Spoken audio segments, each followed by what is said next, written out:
I will be moderating today for Carmen's presentation. First of all, it's a pleasure to me to introduce her. I know her for a long time now, and is a great scholar and very well known in Chile for the work that she has done about teachers' professional development and teachers' networks working collaborative. So it's a huge pleasure being here introducing you, and I will just say some stuff about her. So Carmen Montecinos, she's a PhD. She obtained this, she's a PhD, obtaining an undergraduate degree in psychology from Pontificia, Universidad Catolica de Chile, and a master and a doctoral in educational psychology from Southern Illinois University, Carmen. She is currently a professor of psychology at Pontificia Universidad Católica de Valparaiso, Chile, teaching undergraduate and doctoral level courses in educational psychology and research methods.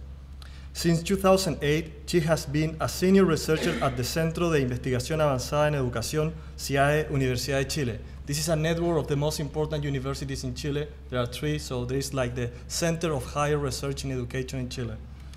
Her research focuses on workplace learning in initial teacher education, school improvement, and educational policy. Her more recent publications include School Administration and the University Practicum Supervisor as Boundary Brokers for Initial Teacher Education in Chile, which is impressive, a goal orientation analysis of teacher motivation to participate in the school self-assessment process of a quality assurance system in Chile, Master Teachers as a Professional Development Managing Conflicting Version of Professionalism. Her current research project examines situate learning among novice school principals, which is a government research grant. And she also has many different publications in comparative studies education, in teacher and teachers education, and education administration and leadership. So without further words,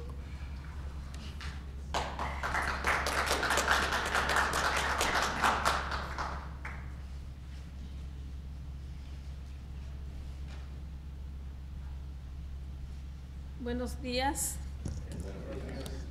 I understand this conference has simultaneous translation, so I'll be speaking in Spanish to make it more challenging and interesting.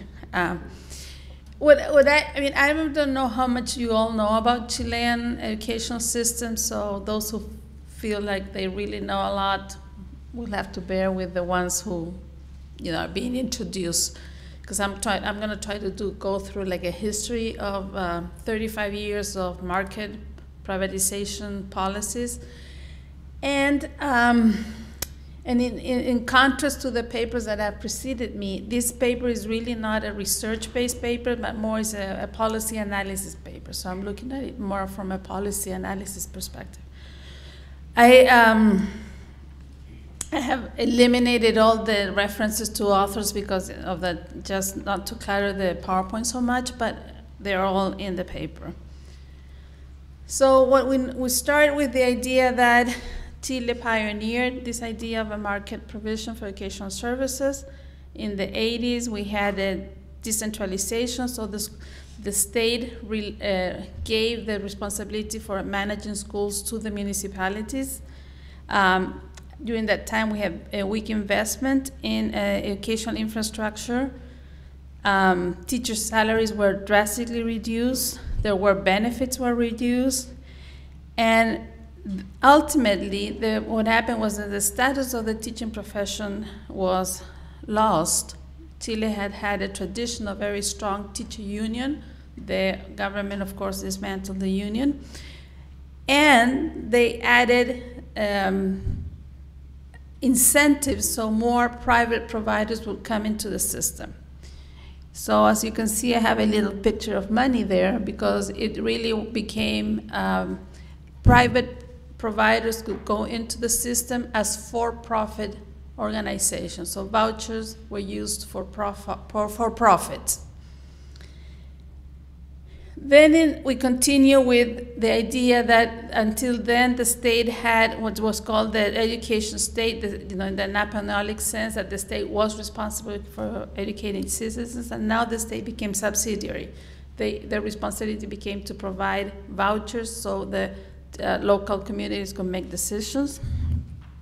Parental choice became the driving force for educational quality.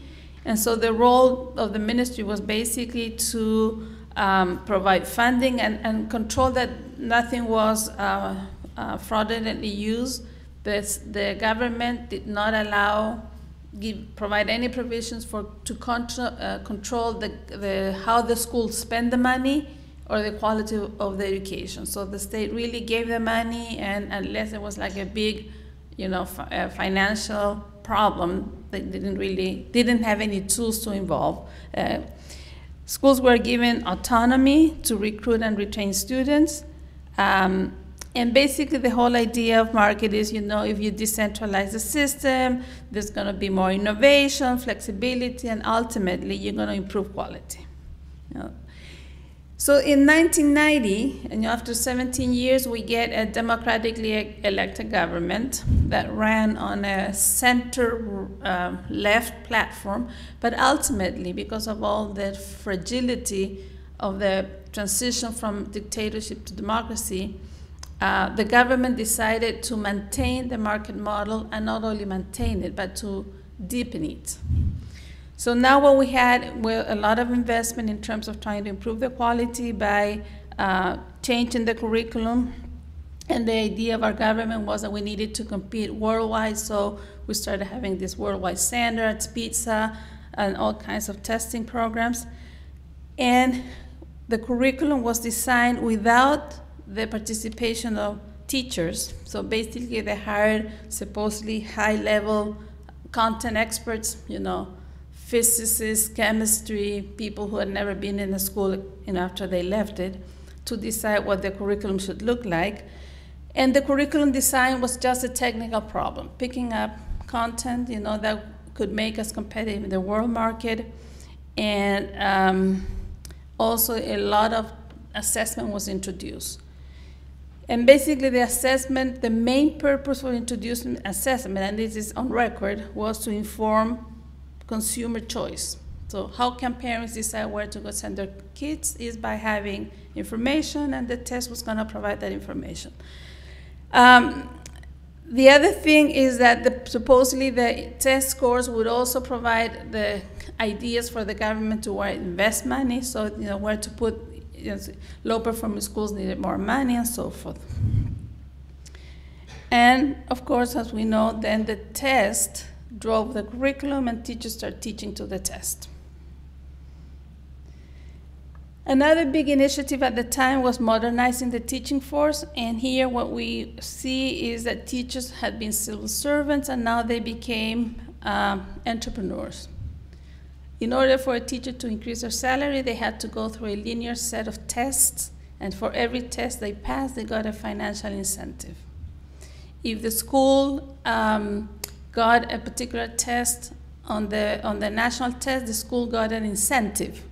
So I was telling somebody yesterday that the high school students are trying to boycott the test, the whole testing system. And the teachers at this particular school were going to support the student boycott. So the principals this is part of my research project, told me the story, and she said to the teachers, oh, if you guys want to help and support the boycott, great, I don't have any problem, I'll support you.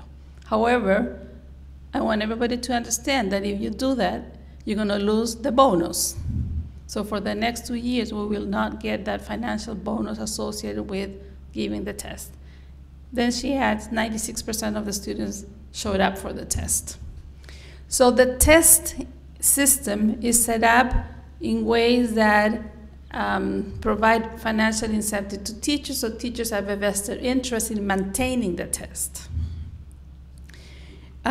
We also saw an increase in professional development, but this was all outsourced to different universities or different NGOs. So what we found was that teachers were provided now opportunities for professional development, but again, it was in this market logic. It's a private responsibility, so teachers had to do it outside of contract hours, and because it was seen as, it's accruing personal benefit, because then they can take the test, and if they take the test, they get the incentive and so forth. So this is the version of professionalizing the teaching force. Well, one of the things that is a very clear result of all these policies, and there are little there are more policies that I just skipped, is that in 1980, before the decentralization, 80% of the Chilean student body was in a public school. By 2006, we had 46 in public schools, and by 2011, only 39.3%. So what we see is a steady decline in the number of pupils attending public schools. Yeah?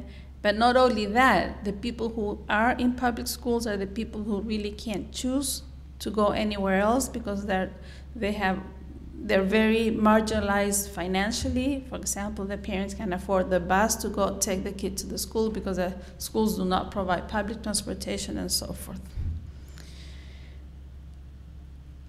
So what we can see so far is that what the policies have what they call a quasi-market model combined with what's called the evaluative state model, and basically regulation, the improvement is supposed to occur through choice and deregulation, and the state then reserves its role to leverage improvement through accountability. It's a classic market and neoliberal model. So what we know from every research, and even the OECD will say this, is that choice in Chile has created a separate and unequal educational system. There's a school for poor children, and there's a school for aspiring middle class and upper class students. And those groups don't meet. They don't have opportunities to interact at all. The other characteristic now if we move to higher education, because everything I've been discussing is really PK-12. Now we go to higher ed, what we see, again, is two key policies. First, expansion. It used to be at the time that there were 8 universities in the whole country. At the time, we might have been 10, 12 million people. And so the government decides to divide the large University of Chile into regional campuses. So every campus has its own, every region has its own university, decentralization, and then the large private universities were also divided. So we see a tremendous growth in the number of universities, and about 30, but then now we have over 56 or 57 private universities operating. And we see a tremendous increase in the number of students attending these private universities, but we also see a growth in traditional universities, basically because more funding became available for loans. Now, the other thing that's interesting is that during this period, then the financing, state monies, could only go to these 25 traditional universities, the ones that existed prior to 1980. So the students attending these private universities, they had to pay. Until the 1980s, for example, I went to school, when I went to university, it was for free because the assumption was that investing in me wasn't really investing in the country. After 1980, the university was considered sort of a private good. I was accruing personal capital, so why would the state finance me? And the other thing that they did is that until then, these 25 universities had a base funding. Every year they got the money and they didn't have to worry about it. What the government does at this point is make funding contingent upon performance indicators. So for example, my university will get some more funding than the university next door if we are able to have more publications, if we're more able to secure grants, et cetera, et cetera. The other change is in terms of how universities are admitted into the program. In the traditional, and before, all students take a test. You get ranked in a national database. So when I took the test, I won't say how long ago, there are 100,000 people taking the test with me, but only the top 20,000 were admitted into the university. And if you got a high score, you got admitted into what you wanted. And if you got a low score, you were admitted in whatever slot was available. And private universities over the years have joined this system. So now we have this consolidated admission system, and they decide that the minimum score to get into university has to be 450. And this 450 is a combination of GPA and college entrance examination. Private universities, however, are not part of the system, and they can make up their own admissions decision and criteria. And most of them are non-selective because they meet the students. So they take anybody who can come in. And one of the problems that it's very clear is that we have a very strong correlation between the test score and the student's socioeconomic background. So if 450 is a minimum score, average municipal public schools students get 471. You can already figure out that most of them will not even be eligible to go into these selective universities. In private subsidized schools, we get that score of 502, so we have a large portion that can go into these traditional universities, and private schools 605. So you can see that there's a very clear stratification in terms of the performance on this key test to go into the university, and the stratification is social class based. The second thing that is also interesting to mention is that in Chile, one of the day before, I think it was the day the dictator left, or the day before, he passed the education law. And one of the provisions was that total deregulation of the professional preparation program. So I can open a university, offer a teacher ed program, Saturdays, every other week.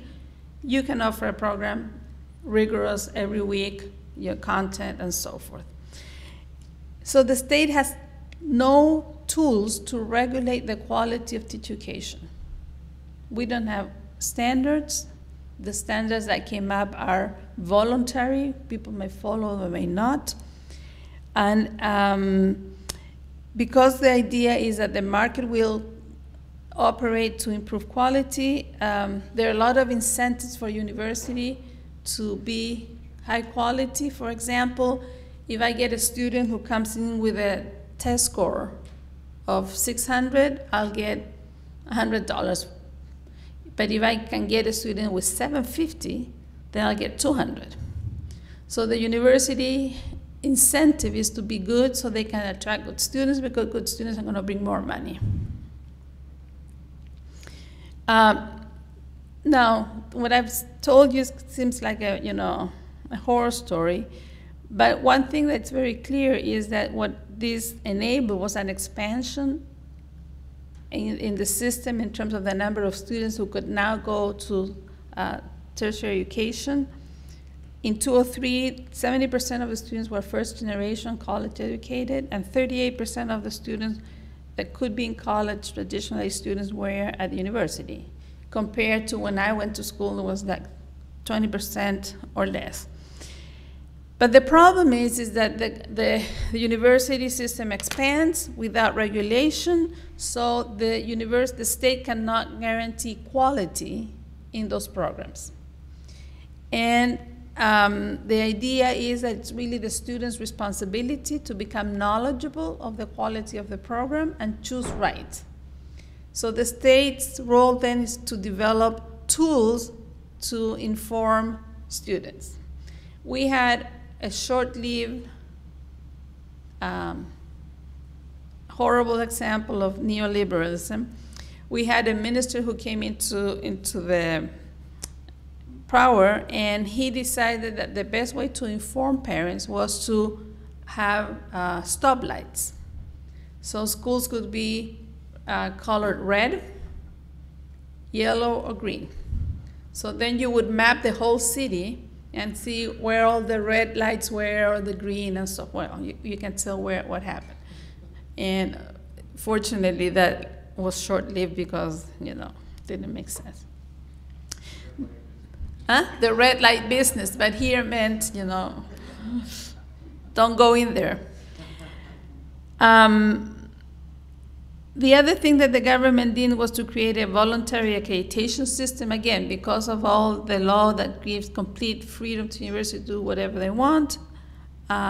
This was a voluntary accreditation system, except that for teacher education and medicine, it was mandatory.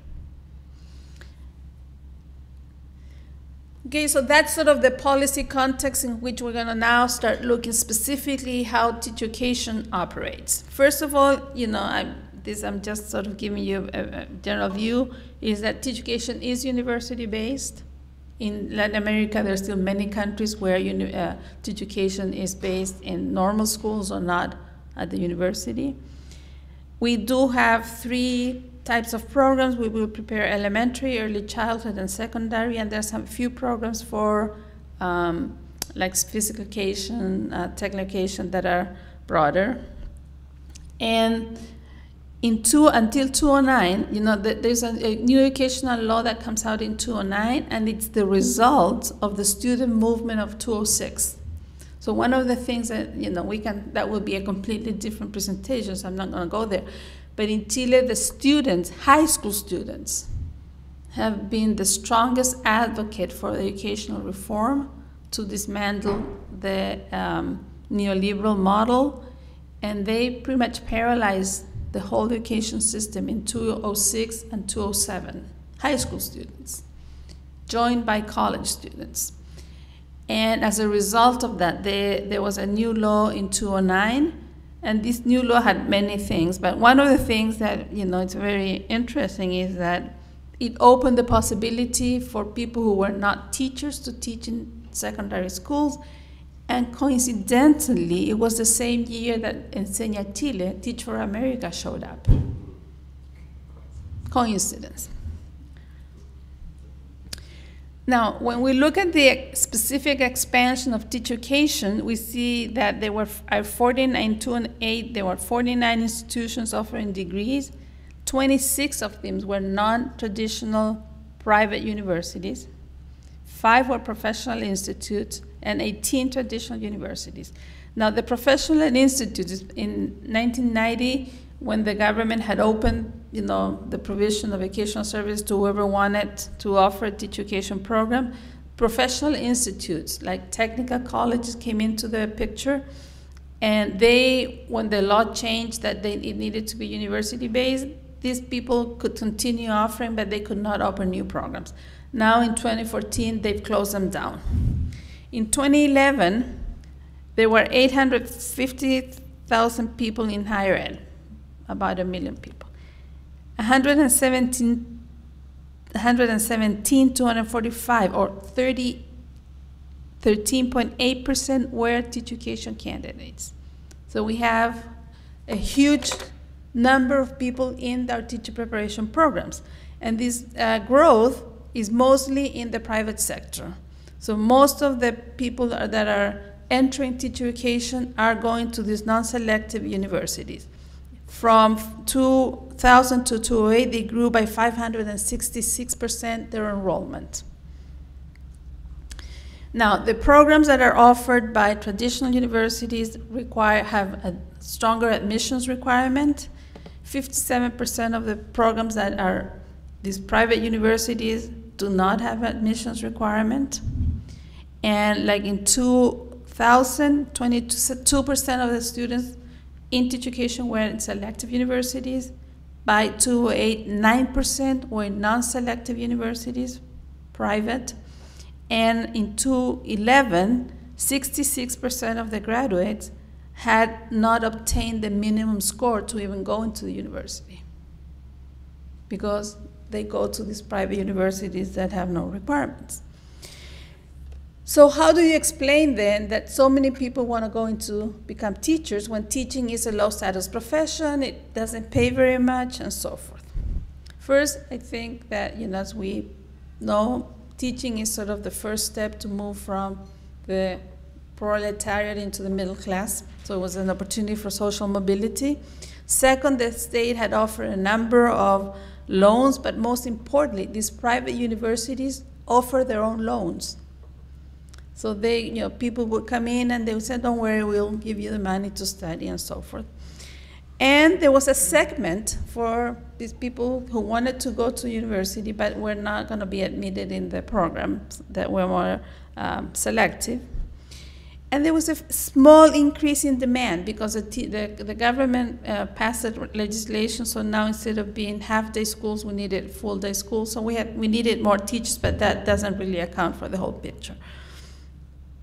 But the second bad news is that all the studies that have done teacher trajectory from high school to university to workplace show that those who go to the worst universities end up in the most difficult to teach schools, so our most needed students are getting the worst teachers. Now, what does teacher quality look like? And, we can, this is always a contradiction that we, despise all these tests, but then we have to use them to create arguments. But anyway, so in PISA, Chile has the best result among Latin American countries, but it's still below the average, and not only it's below the average, it's the country that shows the most inequity.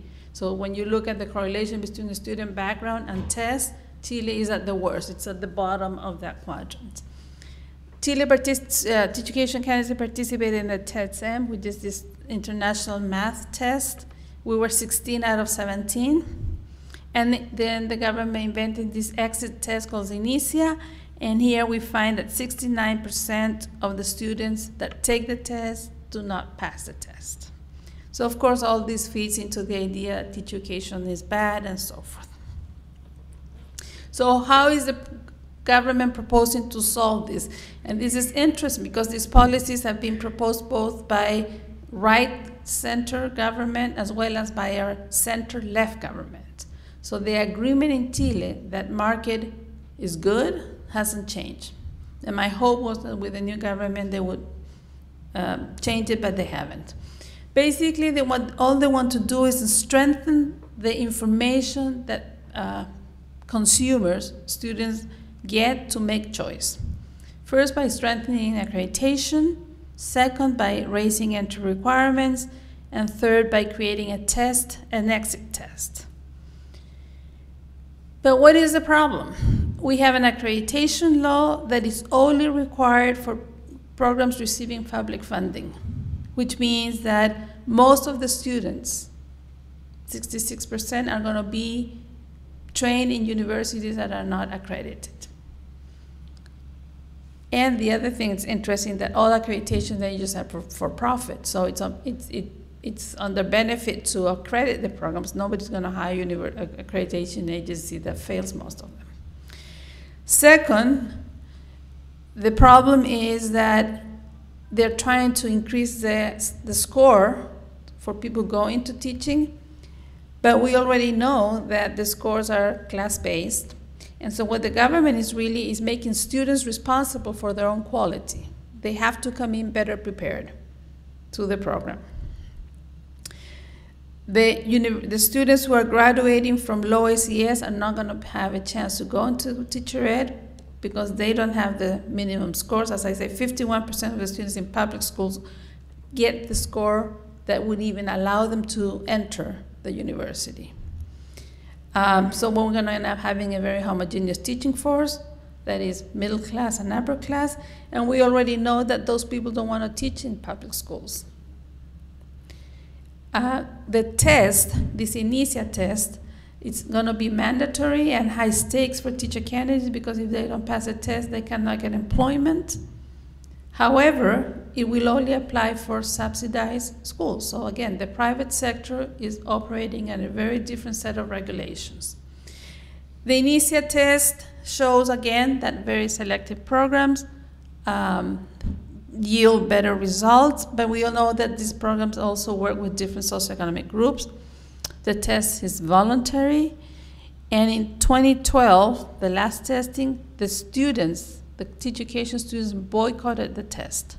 Only 14% showed up. So the students in Chile, and this is something that we've discussed, are critical actors in changing the kinds of policies that we've been discussing about privatization. Why are they boycotting? Because the legal proposal is that they will not get the score, but also is that your salary coming into teaching will be depending on the score. So if I pass the score with 500 points, I'll get $10. But if I pass it with 650, my entry salary is going to be 50, and so forth. So I've been told that I better quick move. So what we see is that the policy alternatives basically burden the individual students with improving quality, that because we have a market model, we are trying to get, it's easier to pressure the individual than the student. I mean, the law doesn't allow the university to regulate programs, so then they have to start trying to regulate candidates, individuals. And contrary to what we were promised when we were introduced to the marketization, what we see is that the overall quality of teacher education in Chile has decreased, not increased. And we have, what's interesting is that in PK-12 systems, public schools concentrate the poor children, but in higher ed, private universities concentrate poor people. And that's that's how the market operates. It's very interesting. And they attract low-income students with low credentials because they come from bad schools. I want to end by citing Peña, who says that when educational outcomes mirror so closely the socioeconomic background of the students, then we not only have an unfair system, but also schools serve to deteriorate the public sphere. And that was a point that Jeremy was making yesterday. The other thing I think it's important to realize is when we place the burden of responsibility on the individual, what we're making people more tolerant to inequity, because then we understand that it's really your responsibility to take advantages of opportunity, and therefore we don't see how the system is inequitable because it's all been put into an individual person. So to end the presentation, clearly 35 years of market economy have failed, but not because they have been poorly implemented. It's because the logic is that you will improve quality through choice, narrowly defined at test scores. And in Chile, we have the paradox that it's the provider who chooses the students. So it's not, we don't have consumer choice, we really have provider choice because of all the notion of screaming, and it's a lot cheaper to educate, a kid that is not living under the stress of poverty.